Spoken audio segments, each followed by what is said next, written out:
السلام علیکم ورحمۃ اللہ نحمده ونصلی ونسلم علی رسولہ الکریم۔ نیک لوگوں کی سیرت کو پڑھنا، اس سے دین کا بہت زیادہ فائدہ ہوتا ہے۔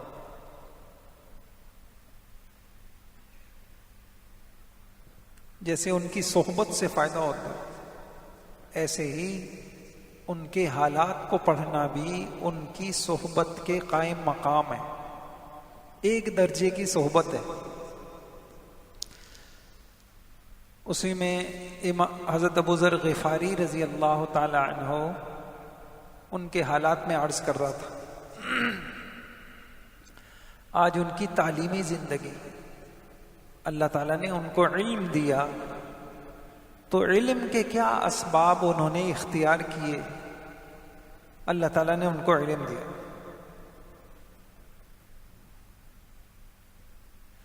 مولانا مناظر حسن گیلانی رحمہ اللہ لکھتے ہیں، دربار رسالت میں جب کسی کی زبان نہیں کھل سکتی تھی، کسی کے کرم ہائے فرما و روا نے ابو ذر کو گستاخ کر دیا تھا، جو جی میں آتا تھا پوچھتے تھے۔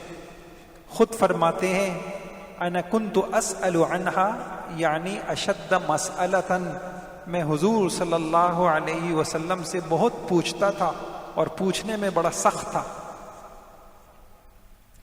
سوال کی اسی شدت کا نتیجہ تھا، اتنا پوچھتے تھے کہ فرماتے ہیں، لقد ترکنا محمد صلی اللہ علیہ وسلم وما يحرك طائر جناحيه في السماء الا اذکرنا منه۔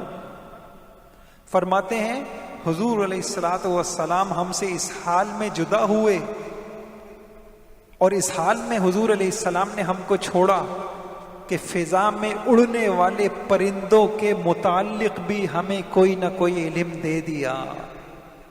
اتنا پوچھا، دنیا پوچھی، آخرت پوچھی، زمین آسمان۔ صحبت، خدمت کی اس طویل مدت اور سوالوں کی پوچھ گچھ میں کبھی کبھی ڈانٹ بھی پڑ جاتی۔ حضور علیہ السلام سے سوال کرتے، کہتے ہیں ایک دفعہ میں اپنی حدود سے بہت آگے بڑھ گیا تو مجھ پہ عتاب ہوا، اور کیسا عتاب ہوا؟ فغضب علی رسول اللہ صلی اللہ علیہ وسلم ما غضب علی من قبل ولا من بعد۔ اتنے غصہ ہوئے، اس قدر غضبناک آپ نہ مجھ پر اس سے پہلے کبھی حضور ہوئے نہ بعد میں ہوئے۔ پھر خود قصہ نقل کرتے ہیں کہ مجھے لیلۃ القدر کی بڑی تلاش تھی، کسی طریقے سے لیلۃ القدر کا پتہ چل جائے۔ ایک دن موقع مل گیا اور حضور صلی اللہ علیہ وسلم سے پوچھ لیا، یا رسول اللہ، کیا قدر کی رات صرف رمضان کے مہینے کے ساتھ مخصوص ہے یا دوسرے مہینوں میں بھی ہو سکتی ہے؟ آپ نے فرمایا، نہیں، صرف رمضان میں ہے۔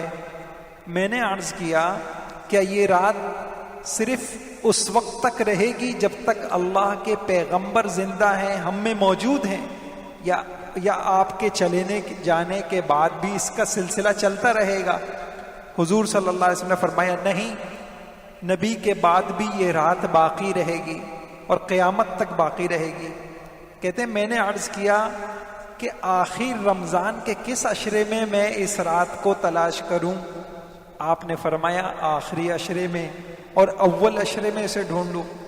حضرت صلی اللہ علیہ وسلم اس کے بعد کسی گفتگو میں مصروف ہو گئے، لیکن میں موقع کی طاق میں تھا، ذرا غفلت پا کر پھر پوچھا، آخر ان دو عشروں میں سے کس عشرے میں واقع ہوگی؟ حضور علیہ السلام نے فرمایا، آخری عشرے میں ہوگی۔ اس کے بعد ارشاد فرمایا، بس اب آئندہ کچھ نہ پوچھنا، اب آئندہ کچھ نہیں پوچھنا۔ آپ دوسری باتوں میں مشغول ہو گئے، مگر میں طاق میں لگا رہا۔ موقع پاتے ہی باوجود ممانعت کے میں نے کہا، اقسمت علیک یا رسول اللہ بحقی علیک لتحدثنی فی ای العشر۔ حضور، میرا جو کچھ آپ کے اوپر حق بھی حق ہے، میں اس کی قسم دے کے عرض کرتا ہوں مجھے بتا دیجئے عشرہ آخر کی کس رات میں یہ رات واقع ہوتی؟ اللہ اکبر. بس اس کے بعد حلم کے سمندر میں ایک گہری جنبش ہوئی، اور ایسی ہوئی جسے تم حضرت ابو ذر کی زبانی سن چکے ہو. اس تلاطم کو نہ انہوں نے پہلے دیکھا نہ بعد میں دیکھا.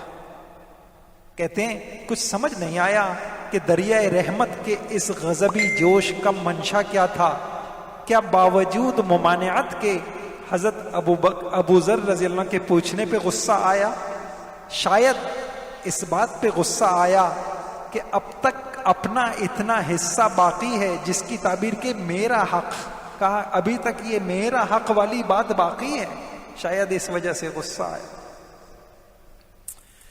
یہ ایک بات اس واقعے سے پتہ چلی، اور یہ اتنا اہم موضوع ہے.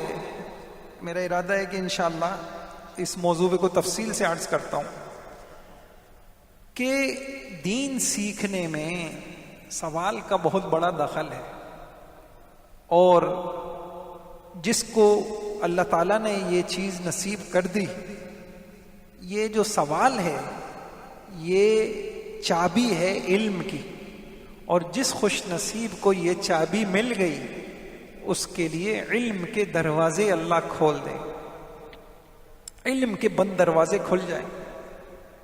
ایسا علم اللہ اس کو دیں گے کہ دنیا آخرت کی سعادتوں کا علم، اللہ کی معرفت کا علم، اس کے حکموں کا علم، اس کی سنتوں اور ضابطوں کا علم، حضور علیہ الصلوۃ والسلام کی سنتوں کا علم، حقوق کا علم، عبادات کا علم، معاملات کا علم، حلال حرام کا علم.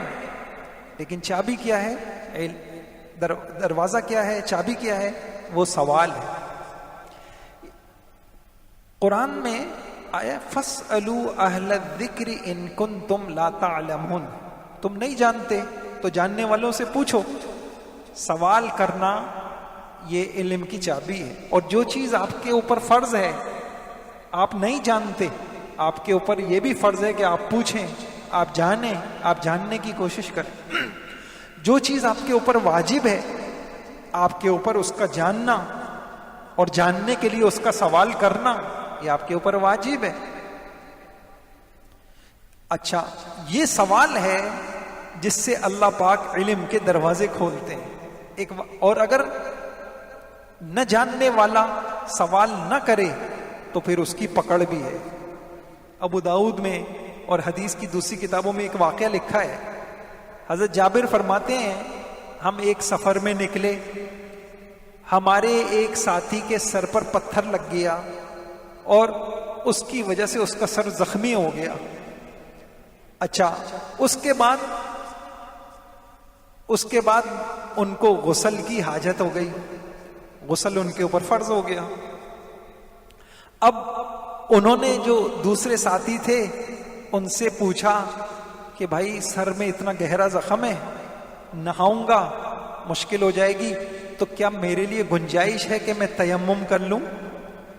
تو ساتھیوں نے کہا، یہ دیکھیے، ساتھیوں نے کہا پانی موجود ہے. اور قرآن میں کیا آتا ہے؟ فَإِن لَّمْ تَجِدُوا مَاءً فَتَيَمَّمُوا. آپ تیمم اس وقت کریں گے جب پانی نہ ہو. تو پانی تو موجود ہے، لہذا آپ کے لیے تیمم کی گنجائش نہیں. فتویٰ دے دیا. نتیجہ کیا ہوا؟ بیچاروں نے اسی گہرے زخم کے ساتھ نہائے، بس اس کے ساتھ نہائے تو اس کے بعد وہ ان کا انتقال ہو گیا. حضور علیہ الصلاۃ والسلام کی خدمت میں حاضر ہوئے یہ لوگ، اور لوگوں نے بتایا کہ یا رسول اللہ اس طریقے کا واقعہ ہوا. آپ علیہ الصلاۃ والسلام بہت سخت ناراض ہوئے. آپ صلی اللہ علیہ وسلم نے فرمایا، آپ علیہ الصلاۃ والسلام نے فرمایا کہ خدا کی اللہ ان کو برباد کرے، تم نے ایک مسلمان کو قتل کر دیا. فرمایا کہ لوگ اس شخص کو مارا، ان کا نام. اگر آگے جو میں جملہ آپ کو سنانا چاہتا، اللہ کے نبی یہ فرما رہے تھے اگر ان کو نہیں پتا تھا تو انہیں مسئلے کا علم نہیں تھا تو پوچھنا چاہیے تھا. بغیر جانے کیسے فتویٰ دے دیا، بغیر جانے کیسے جواب دے دیا؟ اگر ان کو مسئلے کا علم نہیں تھا تو ان کو پوچھنا چاہیے تھا کہ تیمم کر لیتا، زخم پہ پٹی باندھ کر اس پہ مسح کر لیتا. تو انہوں نے نہیں پوچھا، تو اس کی وجہ سے یہ مسئلہ پیدا ہوا. ایسے ہی تو دیکھیے میں نے کیا کہا، فَاسْأَلُوا أَهْلَ الذِّكْرِ. اچھا ہاں، ایک چیز میں جس چیز کے لیے آپ کو سنا رہا تھا وہ تو رہ ہی گئی. اس پر پھر آپ علیہ الصلوۃ والسلام نے فرمایا انما شفاء العی السؤال. ایک آدمی ناواقف ہے، ایک آدمی انجان ہے، ایک آدمی کو پتہ نہیں ہے، تو اس کے لیے حکم یہی ہے کہ وہ پوچھے. نہ جاننے والا پوچھے، جاننے والوں سے پوچھے، اور پوچھ کے مسئلے. دنیا میں دو ہی طریقے ہیں، کچھ لوگ جاننے والے ہوں گے، کچھ نہ جاننے والے ہوں گے. نہ جاننے والوں کو حکم یہ ہے کہ وہ پوچھیں. شریعت میں بھی یہی ہے. دو قسم کے لوگ ہیں، کچھ اجتہاد کے درجے پہ ہیں، وہ براہ راست قرآن سے حدیث سے مسائل نکالیں گے، اس کی گہرائیوں سے موتی نکالیں گے. اور کچھ کا علم اتنا نہیں ہے، ان کا کام یہ ہوگا کہ پوچھیں، ان کا کام یہ ہوگا پوچھیں. اسی وجہ سے جو کل قیامت میں یہ کہا جائے گا کہ تمہیں نہیں جانتے تھے تو تم نے پوچھا کیوں نہیں، تم نے پوچھا کیوں نہیں. ابن عباس رضی اللہ تعالی عنہما، اللہ تعالیٰ نے ان کو ایسا علم دیا. آگے میں کچھ روایتیں عرض کرتا ہوں. کسی نے ان سے پوچھا انا اصبت هذا العلم، اللہ نے آپ کو اتنا علم سے نوازا، اس کا سبب کیا ہے؟ عجیب بات فرمایا بلسان سؤول وقلب اقول. بلسان سؤول وقلب اقول. اللہ نے ایک مجھے زبان دی ہے، پوچھنے والی زبان. میں پوچھتا بہت تھا، سیکھتا بہت تھا، پوچھتا بہت. وقلب اقول، الحمدللہ اللہ تعالیٰ نے مجھے فہم دی ہے. اتنا علم تھا کہ ان کو جو ہے ان کو بحر کہا جاتا تھا کثرت علم کی وجہ سے. طاؤس ان کے شاگرد ہیں، کہتے ہیں میں 50 صحابہ سے ملا ہوں، ان سب کا حال یہ تھا اگر کسی مسئلے میں اختلاف ہو جاتا اور ابن عباس اپنی ایک رائے دیتے اور وہ سب ان سے اختلاف کرتے، آخری نتیجہ یہ ہوتا کہ سب بالاتفاق مانتے کہ جو ابن عباس کہہ رہے ہیں وہی صحیح کہہ رہے ہیں. ایک طاؤس کہتے ہیں کسی نے ان سے کہا کیا وجہ ہے، پہلے تو آپ مختلف صحابہ اکرام سے علم لیتے تھے، اب سب سے منقطع ہو کے آپ صرف ابن عباس رضی اللہ عنہ سے لیتے ہیں. کہنے لگے کہ بھائی میں نے دیکھا کہ جب صحابہ اور بڑوں کو کوئی شک ہو جاتا ہے کسی مسئلے میں کوئی پیچیدہ، تو سب گھوم کے ابن عباس کے پاس آتے ہیں، تو میں نے انہی سے لے لیا. تو اللہ تعالیٰ نے اتنا بڑا علم ان کو دیا. اس کی بنیادی وجہ کیا تھی؟ سوال، پوچھنا پوچھنا پوچھنا پوچھنا. اچھا، اسی طریقے سے حضرت عائشہ رضی اللہ تعالیٰ عنہ، اللہ تعالیٰ نے اتنا علم دیا کہ ان کا حال بھی یہی تھا کہ پردے میں بڑے صحابہ جہاں پھنس جاتے ام المومنین حضرت عائشہ رضی اللہ عنہ سے پوچھتے. اب میں آپ کو دکھاتا ہوں کہ حضرت عائشہ رضی اللہ عنہ کو بھی اتنا علم کہاں سے مل گیا؟ پوچھنے سے. اللہ اکبر. کہ حضرت محمد صلی اللہ علیہ وسلم معلم خود گھر میں موجود ہے اور زندگی کا ساتھی ہے، تو اللہ تعالیٰ نے ان کو موقع نصیب فرمایا ہے، تو کتنا پوچھتی تھی. اب چند واقعات عرض کرتا ہوں، سنیے. حضرت عائشہ رضی اللہ عنہ بہت کثرت سے اللہ کے نبی سے سوال کرتے. ایک دفعہ حضور علیہ الصلوۃ والسلام نے ایک حدیث بیان کی. آپ نے فرمایا من حوسب عذب، جس کا قیامت میں اللہ تعالیٰ نے حساب لے لیا بس وہ تو عذاب میں گرفتار ہوا. فرماتی ہیں یا رسول اللہ تعالیٰ تو قرآن میں کہتے ہیں فسوف یحاسب حسابا یسیرا، کہ ہم حساب لیں گے، آسان حساب. تو اللہ کے نبی ان کے اس سوال پر امت کے سامنے اس ایک آیت کا فہم آ گیا. تو فرماتی ہیں اللہ کے نبی نے فرمایا کہ دیکھو فرق ہے، یہ اعمال کی پیشی ہے، لیکن ایک ہے کہ صرف ہلکا سرسری سا حساب لے لے، لیکن جس کے بارے میں جرح شروع ہو گئی وہ تو برباد ہو گئی. تو گویا کہ حساب کی بھی دو صورتیں ہو گئیں. بس جس کو نوازنا ہے، معاف کرنا ہے، اوپر اوپر سے اس کے بارے میں یہ فرمایا فسوف یحاسب، لیکن جس سے پوچھ گئی بتاؤ کہ ایسا کیوں کیا تو ہے۔ پھر فرماتی ہیں ایک دفعہ کہنے لگی یا رسول اللہ، اللہ تعالیٰ قرآن میں فرماتے ہیں یوم تبدل الارض غیر الارض والسماوات وبرزوا للہ الواحد القہار، جس دن زمین آسمان دوسری زمین سے بدل دیے جائیں گے اور تمام مخلوق خدائے واحد قہار کے سامنے پیش ہوگی۔ جبکہ ایک دوسری آیت میں کیا ہے والارض جمیعا قبضتہ یوم القیامہ والسماوات مطویات بیمینہ، تمام زمین اللہ کی مٹھی میں ہوگی۔ تو ان دونوں آیتوں کے بعد حضور علیہ السلام سے پوچھتی ہیں جب زمین آسمان کچھ نہ ہوگا تو لوگ کہاں ہوں گے، اس وقت لوگ کہاں ہوں گے؟ تو آپ صلی اللہ علیہ وسلم نے فرمایا صراط، پل صراط پہ ہو، اس وقت لوگ پل صراط پہ ہوں۔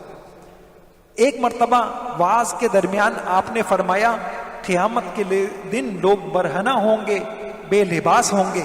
تو فرمانے لگی یا رسول اللہ، مرد بھی ہوں گے، عورتیں بھی ہوں گی، تو کیا ایک دوسرے کی طرف نظر نہیں اٹھے گی؟ اللہ کے نے فرمایا عائشہ، وہ وقت بڑا نازک ہوگا، وہ وقت بڑی گھبراہٹ والا، بڑے خوف والا، انسان کو اپنی نجات کی پڑی ہوئی ہوگی۔ اس دن کس کو توجہ ہوگی کیا دیکھنا ہے کیا نہیں دیکھنا؟ ایک مرتبہ یعنی کسی کو خبر نہیں ہوگی۔ ایک دفعہ کہتی ہیں یا رسول اللہ، قیامت میں کیا کوئی ایک دوسرے کو یاد بھی رکھے گا؟ دنیا کی دوستیاں ہیں، رشتہ داریاں ہیں، کیا قیامت میں کوئی ایک دوسرے کو یاد کرے گا؟ تو اللہ کے نبی نے فرمایا 3 موقع ایسے ہوں گے جس میں کوئی کسی کو یاد نہیں کرے گا۔ ایک تو جس وقت اعمال تولے جا رہے ہوں گے، دوسرے جب اعمال نامے تقسیم ہو رہے ہوں گے، اور تیسرے جب جہنم گرج گرج کر کہہ رہی ہوگی کہ میں 3 قسم کے آدمیوں کے اوپر مقرر ہوں۔ اس وقت نہ ماں بیٹے کو یاد رکھے گی، نہ بیٹا ماں کو یاد رکھے گا، نہ دوست دوست کو یاد رکھے گا۔ ایک دن اللہ کے نبی سے پوچھا کہ کفار و مشرکین نے، بہت سارے کافر مشرک ہوتے ہیں، اگر انہوں نے کوئی نیک اعمال کیے ہیں تو کیا ان کو بھی کوئی اس کا ثواب ملے گا؟ عبداللہ بن جدعان یہ مکہ میں ایک نیک مزاج اور رحم دل کافر تھا۔ اسلام سے پہلے قریش میں جب خون ریزیاں تھیں، ان کی لڑائیاں تھیں، تو یہ بڑی کوشش کرتا تھا کہ کسی طریقے سے صلح ہو جائے۔ تو فرماتی ہیں کہ یا رسول اللہ، عبداللہ بن جدعان وہ جاہلیت میں بڑا مہربان تھا، غریبوں کو کھانا کھلاتا تھا، تو کیا کفر کی حالت میں اس نے جو نیک اعمال کیے تو کیا اس کو اس کا ثواب ملے گا؟ آپ نے فرمایا نہیں عائشہ، اس نے کسی دن یہ نہیں کہا اے اللہ قیامت میں میری خطا معاف کر، یعنی اس نے لا الہ الا اللہ نہیں کہا اور اس نے ایمان تو لایا نہیں۔ جہاد اسلامی فریضہ ہے، تو حضرت عائشہ رضی اللہ عنہا کو خیال آیا کہ جس طرح دیگر فرائض ہیں، نماز ہے، روزہ ہے، مرد رکھتے ہیں، عورتیں بھی رکھتی ہیں، تو ایک دن حضور اسلام کے سامنے یہ سوال کیا کہ عورتوں کے لیے حج ہی جہاد ہے، یعنی عورتوں کے لیے بھی یہ ہے؟ اللہ کے نبی نے کہا کہ نہیں، عورتوں کے لیے حج، عورتوں کا جو جہاد ہے وہ حج ہے۔ ایک مرتبہ نکاح میں باہمی رضامندی شرط ہے، زبردستی باپ بھی اپنی بیٹی کا نکاح نہیں کرا سکتا، تو نکاح میں رضامندی شرط ہے۔ اب جو لڑکی کنواری ہے، اس کی پہلے کبھی شادی نہیں ہوئی، تو وہ تو شرم میں کس طریقے سے کہے گی کہ ہاں میں نکاح کے لیے تیار ہوں؟ تو ایک مرتبہ پوچھا یا رسول اللہ، نکاح میں عورت سے اجازت لینی چاہیے؟ تو فرمایا ہاں لینی چاہیے۔ تو فرمانے لگی کہ یا رسول اللہ، اور لڑکی کو تو شرم آئے گی، وہ کیسے کہے گی کہ ہاں میرا؟ تو حضور نے فرمایا کہ اس کی خاموشی ہی اجازت ہے۔ امت کے سامنے حضرت عائشہ کے سوال سے مسئلہ آ گیا۔ اسلام میں پڑوسیوں کے بہت حقوق ہیں اور بڑی ترغیب ہے، لیکن مشکل یہ ہے کہ 2 پڑوسی ہوں تو پھر ترجیح کس کو دی جائے؟ ان کے ساتھ زیادہ اچھا کیا جائے یا ان کے ساتھ؟ تو ایک دن سوال کر بیٹھی کہ جب اس طریقے کے 2 پڑوسی ہوں تو میں حسن سلوک کس کے ساتھ کروں؟ تو اللہ کے نبی نے فرمایا، جواب ملا، جس کا دروازہ تمہارے گھر سے زیادہ قریب ہو ان کے ساتھ کرو۔ ایک دفعہ حضرت عائشہ رضی اللہ عنہ ان کے رضاعی چچا، دودھ کا جو رشتہ ہوتا ہے، ایک نسبی رشتہ ہوتا ہے، ایک سسرالی رشتہ ہوتا ہے، اور ایک رشتہ دودھ کا رشتہ ہوتا ہے. تو دودھ کے رشتے سے ان کے ایک چچا ان سے ملنے آئے. حضرت عائشہ نے منع کر دیا، نہیں آپ میرے لیے اجنبی ہیں، میرا آپ سے پردہ ہے. تو انہوں نے کہا کہ دودھ تو مجھے عورت نے پلایا ہے، مرد کا مجھ سے کیا لینا دینا. حضور علیہ السلام نے فرمایا نہیں، وہ تو رضاعت سے بھی وہی رشتے حرام ہوتے ہیں جو نسب سے ہوتے ہیں. یہ تمہارے رضاعی چچا ہیں اور یہ تمہارے لیے اجنبی نہیں ہے، محرم ہے، آ سکتے. ایک مرتبہ قرآن مجید کی یہ آیت ہے والذین یؤتون ما آتوا وقلوبہم وجلۃ انہم الی ربہم راجعون. جو لوگ کام کرتے ہیں لیکن ان کے دل کانپتے رہتے ہیں، ڈرتے رہتے ہیں کہ ہمیں اللہ کے دربار میں. تو حضرت عائشہ کو شک تھا کہ جو چور ہے، بدکار ہے، شرابی ہے لیکن اللہ سے ڈرتا ہے، کیا مراد ہے؟ ایک چور ہے، چوری بھی کرتا ہے، اللہ سے ڈرتا ہے. تو آپ نے فرمایا نہیں عائشہ، اس آیت کا یہ مطلب نہیں ہے. اس سے مراد وہ ہیں جو نیک کام کرتے ہیں، نمازی بھی پڑھتے ہیں، روزے بھی رکھتے ہیں، اس کے باوجود اللہ سے ڈرتے ہیں، یہ لوگ مراد. تو حضرت عائشہ رضی اللہ عنہا کے سوال سے یہ ملا. ایک مرتبہ انہوں نے یہ حضور علیہ الصلوۃ والسلام نے فرمایا جو اللہ کی ملاقات پسند کرتا ہے اللہ تعالیٰ اس کی ملاقات کو پسند کرتے ہیں. تو اس پر اور جو اللہ سے ملاقات کو پسند نہیں کرتا اللہ کو بھی اس سے ملنے کا شوق نہیں ہے. تو کہنے لگی یا رسول اللہ سے ملاقات ہوگی موت سے، اور موت تو ہر ایک کو ناپسند ہے. تو اس حیثیت سے اگر ہم دیکھیں تو کسی کو بھی اللہ سے ملنا پسند نہیں ہے. فرمایا اس کا یہ مطلب نہیں ہے، مطلب یہ ہے مومن جب اللہ تعالیٰ کی رحمت، خوشنودی اور جنت کا حال سنتا ہے تو اس کا دل مشتاق ہو جاتا ہے، اللہ بھی اس کے آنے کا مشتاق ہوتا. اور کافر جب اللہ کے عذاب کی بات سنتا ہے اور ناراضگی کے واقعات کو سنتا ہے تو اللہ کا سامنا کرنے سے ڈرتا ہے اور اس کو اچھا نہیں لگتا. تو یہ مراد ہے.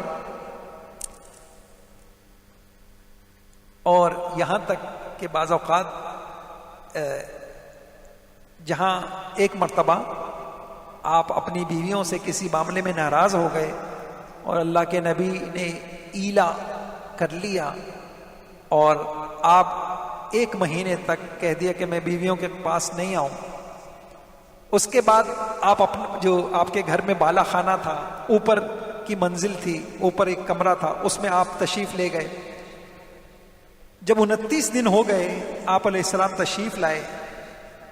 اچھا اب حضرت عائشہ رضی اللہ عنہا کہنے لگی یا رسول اللہ آپ نے تو کہا تھا کہ میں 1 مہینے تک نہیں آؤں گا، ابھی تو 29 دن ہوئے. سوال. تو اللہ کے نبی نے فرمایا کہ مہینہ 29 کبھی ہوتا، مہینہ 29 کبھی ہوتا. ایک مرتبہ ایک شخص آپ صلی اللہ علیہ وسلم کی خدمت میں آنا چاہا. اللہ کے نبی نے کہا آنے دو، لیکن ساتھ ساتھ یہ کہہ دیا کہ یہ اپنے خاندان کا بہت برا آدمی ہے. جب وہ آ کر بیٹھا تو حضور صلی اللہ علیہ وسلم نے بڑی توجہ سے، بڑی مروت کے ساتھ اور بڑے اچھے انداز میں اس سے بات کی. اب حضرت عائشہ کو تعجب ہوا، ابھی تو یہ کہہ رہے تھے کہ یہ بڑا برا آدمی ہے، پھر اتنے اچھے انداز سے کیوں ملے؟ جب وہ اٹھ کے چلا گیا تو انہوں نے یہ سوال کیا. آپ صلی اللہ علیہ وسلم نے فرمایا عائشہ بدترین آدمی وہ ہے جس کی بد اخلاقی کے ڈر سے لوگ اس سے ملنا چھوڑ.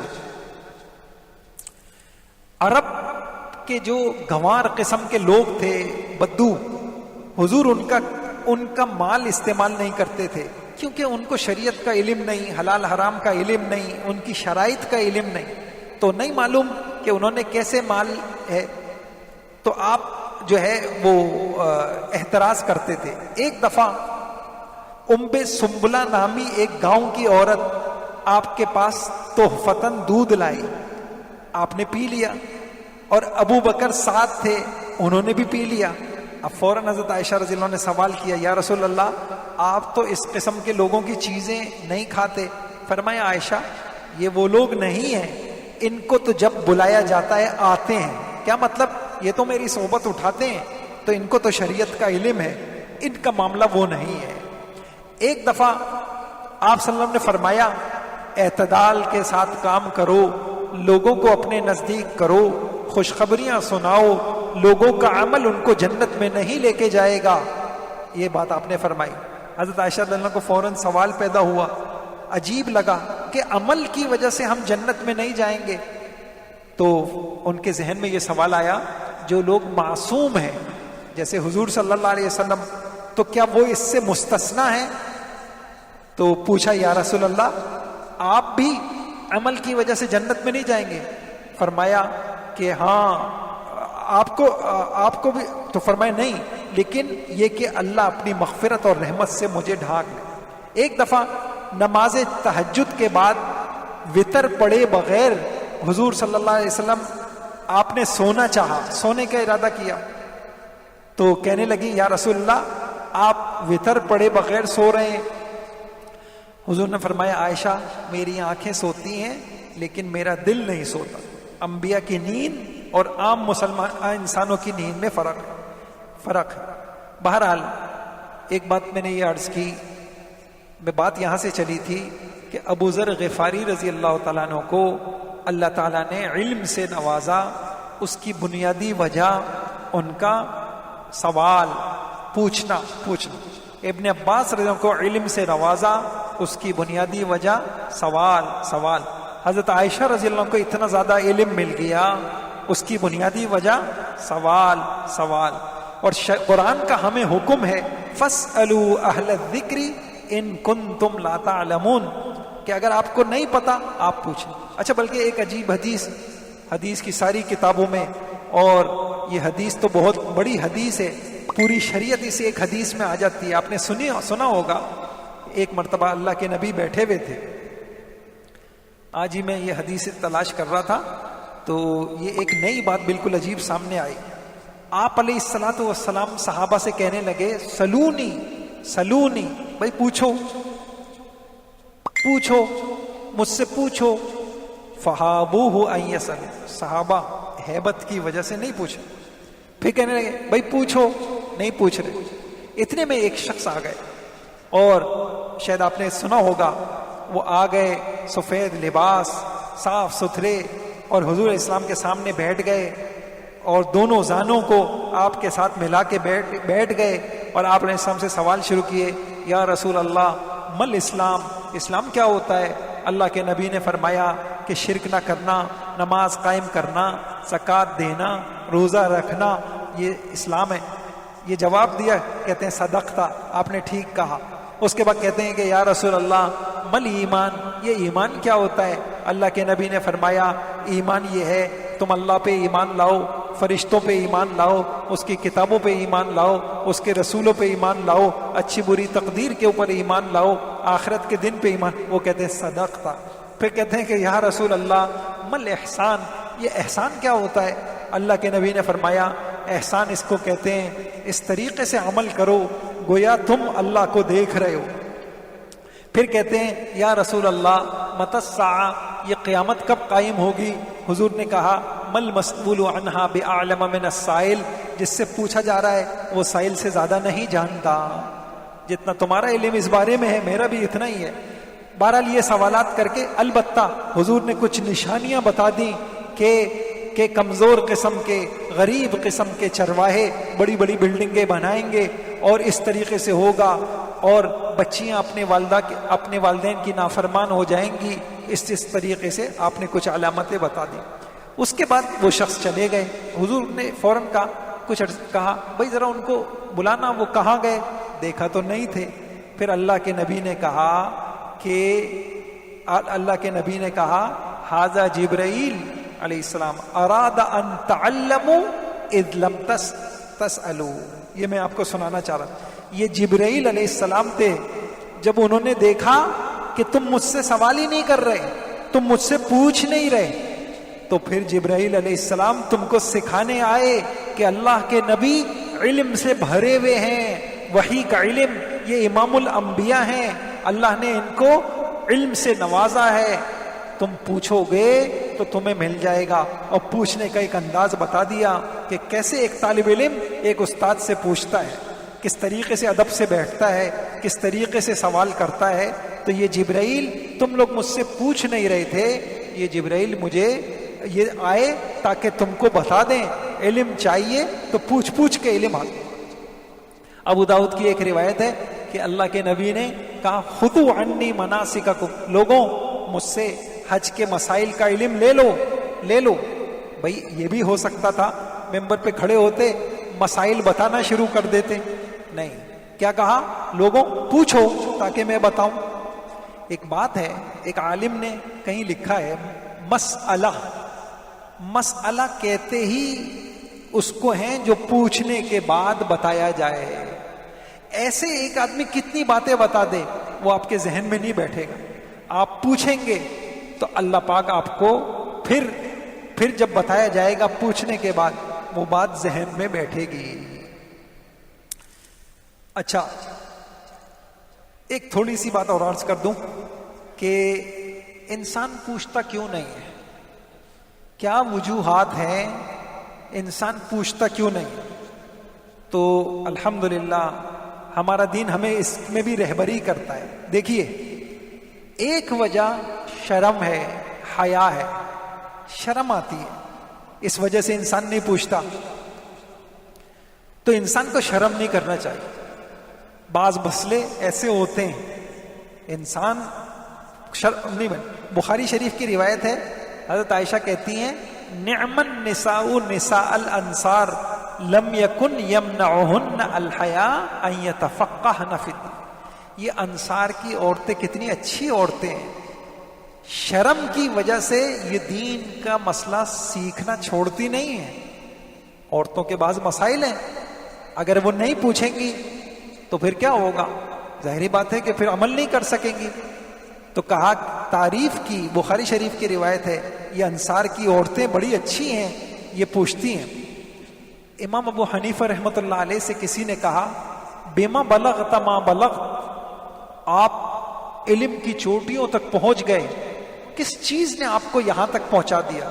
عجیب بات فرمائی, فرمایا ما بخلت بالافادہ وما استنکفت عن الاستفادہ. میں نے علم دینے میں کبھی بخل سے کام نہیں لیا اور علم سیکھنے میں کبھی میں نے شرم نہیں کی. یہ تو بہت چھوٹا ہے, میں اس سے کیسے پوچھوں, میں کیسے پوچھوں اس سے. کہنے لگے کبھی میں یہ دو کام میں نے نہیں کیے, اللہ تعالیٰ نے اس کی برکت سے مجھے بہت زیادہ علم دے دیا. لیکن بس اوقات ایسا ہوتا ہے واقعی انسان کا جس سے پوچھ رہا ہے انسان, اس کے ساتھ کچھ رشتہ ایسا ہوتا ہے یا کوئی اور وجہ ہوتی ہے, انسان شرم کی وجہ سے پوچھ نہیں سکتا. اس کا بھی حل ہے. حضرت علی کہتے ہیں کنت رجلا مزاء, مجھے جو ہے مزی کا مسئلہ تھا, پیشاب کے بعد قطرے آنا, تو بہت زیادہ یہ مجھے پیش آتا تھا. فَأَمَرْتُ الْمِقْدَادَ أَن يَسْأَلَ النَّبِيَّ, یہ بخاری شریف کی روایت ہے. اب ظاہری بات ہے حضور علیہ السلام سے خود کیسے پوچھتے, تو مجھے شرم آ رہی تھی, تو میں نے حضرت مقداد سے کہا کہ تم ذرا یہ مسئلہ پوچھ لو.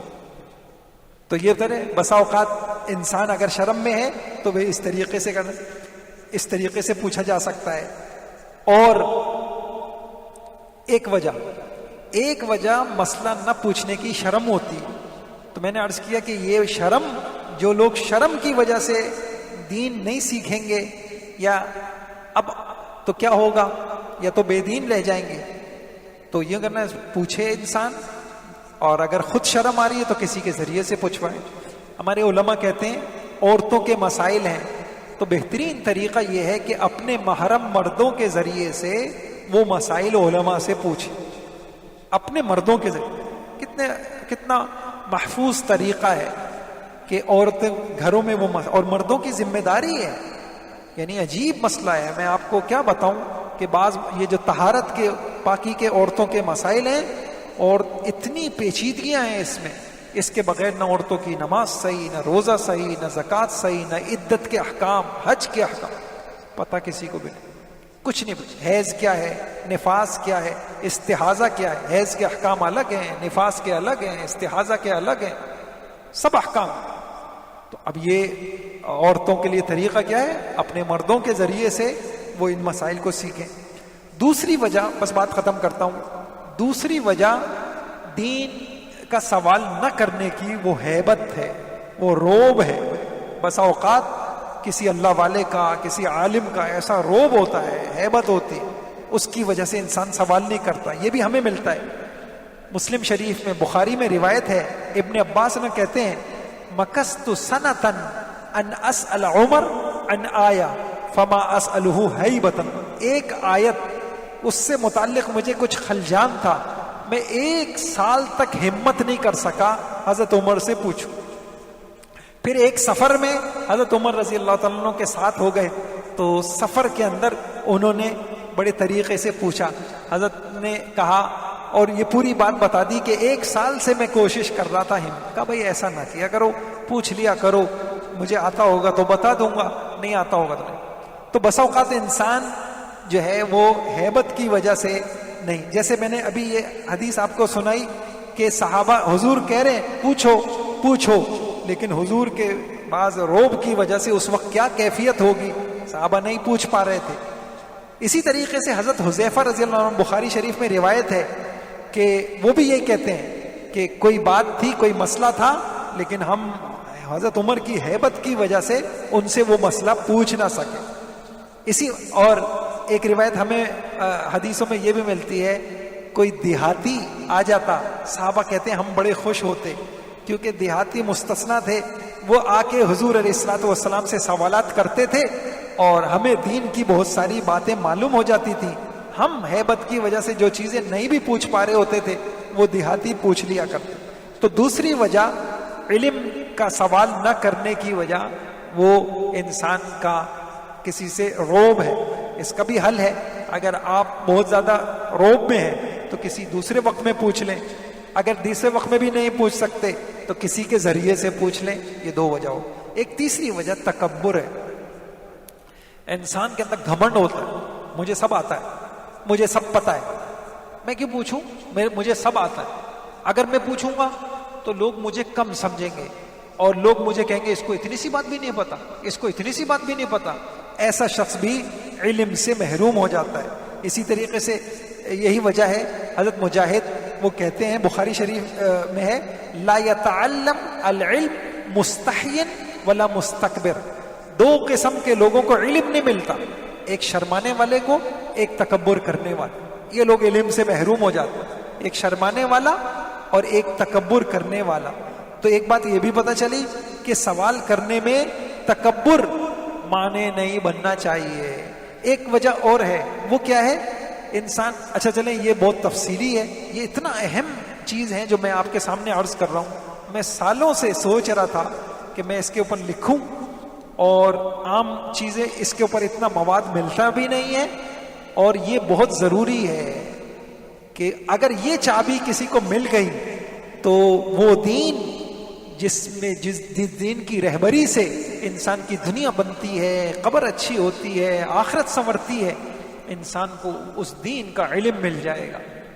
پھر عرض کرتا ہوں کہ سوال کرنا اگر آ گیا اور اس کے ذریعے سے علم کے بند دروازے ہمیں کھولنا آ گیا اور ہمیں پتہ چل گیا کب سوال کرنا ہے، کیا سوال کرنا ہے. یہ میں آپ کو پھر عرض کر رہا ہوں، ابھی میں نے بہت مختصر، کب سوال کرنا ہے، کیا سوال کرنا ہے، کیا نہیں کرنا، کس سے کرنا ہے، کس سے نہیں کرنا، کیسے کرنا ہے، کیسے نہیں کرنا، یہ سب آپ کے سامنے قرآن حدیث سے عرض کروں. آج میں نے صرف اتنی بات عرض کری کہ ابو ذر رضی اللہ عنہ کو سوال کے ذریعے سے اللہ نے علم دیا، ابن عباس رضی اللہ عنہ کو سوال کے ذریعے سے علم دیا، حضرت عائشہ کو سوال کے ذریعے سے علم دیا. حضور علیہ الصلوۃ والسلام، قرآن کے اندر خود حکم ہے کہ نہیں جانتے تو پوچھو، سوال کرو، سوال کرو، اپنے دین کو جاننے کی کوشش کرو. اور خود حضور علیہ الصلوۃ والسلام کی حدیث ہے، وہ جو ایک صحابی، میں نے واقعہ سنایا کہ آپ غصہ ہوئے، تم کو نہیں پتا تھا، تم نے بغیر جانے کیسے تم نے یہ کام کیا کہ ایک صحابی کو غلط فتویٰ دیا، ان کا انتقال ہو گیا. پوچھا کرو، پوچھا کرو. پھر میں نے عرض کیا کہ آپ سے، آپ مجلس لگائے ہوئے ہیں، اب آپ مجلس میں بیان کی شکل میں بھی مسائل بیان کر سکتے. اس لیے ہم مجھ سے بعض اوقات بعض ائمہ حضرات پوچھتے ہیں کہ جی ہم کو مسائل کی کتاب سے سناتے ہیں. تو میں نے کہا یار یہ مسائل سنانا یہ زیادہ پسندیدہ سمجھ میں نہیں آتا، کیونکہ آپ مسئلہ بیان کریں گے، سامنے والا سمجھے گا کچھ، آپ سنے گا کچھ، سمجھے گا کچھ، آگے عمل کچھ اور کرے گا. یہ پوچھنے سے سوال در سوال در سوال سے بات بالکل کلیئر ہو جاتی، اس سے بات سمجھ میں آتی. ایک ہے دین سننا اور ایک ہے دین سیکھنا. تو سیکھنے کا طریقہ یہ ہے کہ ایک سوال ہوگا پھر دوسرا سوال ہوگا، بات واضح ہو جائے. تو حضور اسلام بھی یہ کہتے تھے پوچھو پوچھو. حج پہ تشریف لے گئے، مجھے دیکھو، پھر جو نہیں سمجھ میں آتا پوچھو پوچھو پوچھو. آپ علیہ السلام نے آج اگر اللہ کے نبی آج ہوتے اور امت کا یہ حال دیکھتے کہ دین کی کسی شعبے کا پتہ ہی نہیں ہے، آپ کیا کرتے؟ آپ یہی بولتے بھائی پوچھو، جو نہیں آتا پوچھو، جو نہیں آتا پوچھو. تو آج میں نے صرف اتنی بات کی، پوچھو. پھر میں نے یہ بھی عرض کر دیا کہ پوچھنے میں رکاوٹ کیا چیز بنتی ہے. تو عرض کر دیا رکاوٹ حیا بنتی ہے، رکاوٹ تکبر بنتا ہے، اور رکاوٹ روب بنتا ہے. اور اس کا حل کیا ہے وہ بھی میں نے عرض کر دیا. اگلی جو نشست ہے اس میں بہت اہم چیز عرض کروں گا. کبھی انسان کا مفاد رکاوٹ بنتا ہے، اور یہ آج ہمارے دور کے اندر بڑی عجیب چیز ہے، اور ہمیں بہت سارے علماء سے متعلق سوالات ہیں. تو انشاءاللہ اگلی نشست میں عرض کروں گا. بس اوقات انسان کو پتہ ہوتا ہے اگر پوچھ لیا تو فتویٰ یہ آئے گا، تو میں کیسے، یہ تو مولوی تو ہر چیز کو حرام بتاتے ہیں لہذا پوچھو ہی مت. عجیب. تو کبھی کیوں نہیں پوچھتے کہ پوچھیں گے مولوی صاحب کہیں گے یہ تو حرام ہے تو پھر چھوڑنا پڑے گا لہذا پوچھیں. تو کیا مطلب؟ تو اس طریقے سے جان چھوٹ جائے گی، اس طریقے سے قیامت کے دن پکڑ سے بچ جائیں گے. پوچھنا تو پڑے گا. تو اگلی نشست میں انشاءاللہ اس کو تفصیل سے عرض کروں گا. اللہ تعالیٰ مجھے بھی عمل کی توفیق عطا فرمائے، آپ کو بھی. سبحان ربی العلی العلی الوہاب. اللہم صلی وسلم علی نبینا محمد وآلہ کما لا نہایت لکمالک وعداد کمالی. اے اللہ آپ نے کتنی پیاری شریعت ہمیں عطا کی، کیسا پیارا دین عطا کیا. اے اللہ ایسا دین تو کسی کو بھی نہ آج تک ملا، نہ آئندہ ملنے کی توقع ہے. اے اللہ ہمیں اس دین کی قدردانی کی توفیق نصیب فرما. اے اللہ علم تیری صفت ہے، ہم سب کو اپنے علم کا مظہر بنا دے. اے اللہ ہم جہالت کی مور بننا نہیں چاہتے، ہمیں علم نافع عطا فرما. رب زدنی علما وارزقنی فہما، رب زدنی علما وارزقنی فہما. اے اللہ ہم تجھ سے علم نافع کا سوال کرتے، وہ علم جو ہمیں دنیا میں بھی کام آئے، ہماری نسلوں کے کام آئے، وہ علم جو ہمیں موت کے وقت کام آئے، جو قبر میں کام آئے، حشر میں کام آئے. اے اللہ ایسا علم ہم سب کو نصیب فرما. ہم میں ہمارے متعلقین میں جو بیمار ہیں اے اللہ ان کو شفا عطا فرما، جو پریشان ہیں اے اللہ ان کی پریشانیوں کو دور فرما. ہمارے والدین، رشتہ دار، عزیز، اقارب، اساتذہ، ہمارے محسنین جو اس دنیا سے چلے گئے اے اللہ ان کی مغفرت فرما. رب ارحمہما کما ربیانی صغیرا، رب ارحمہما کما ربیانی صغیرا. وصلی اللہ تعالی علی خیر خلق محمد وآلہ وصحبہ اجمعین برحمتک یا ارحم الراحمین.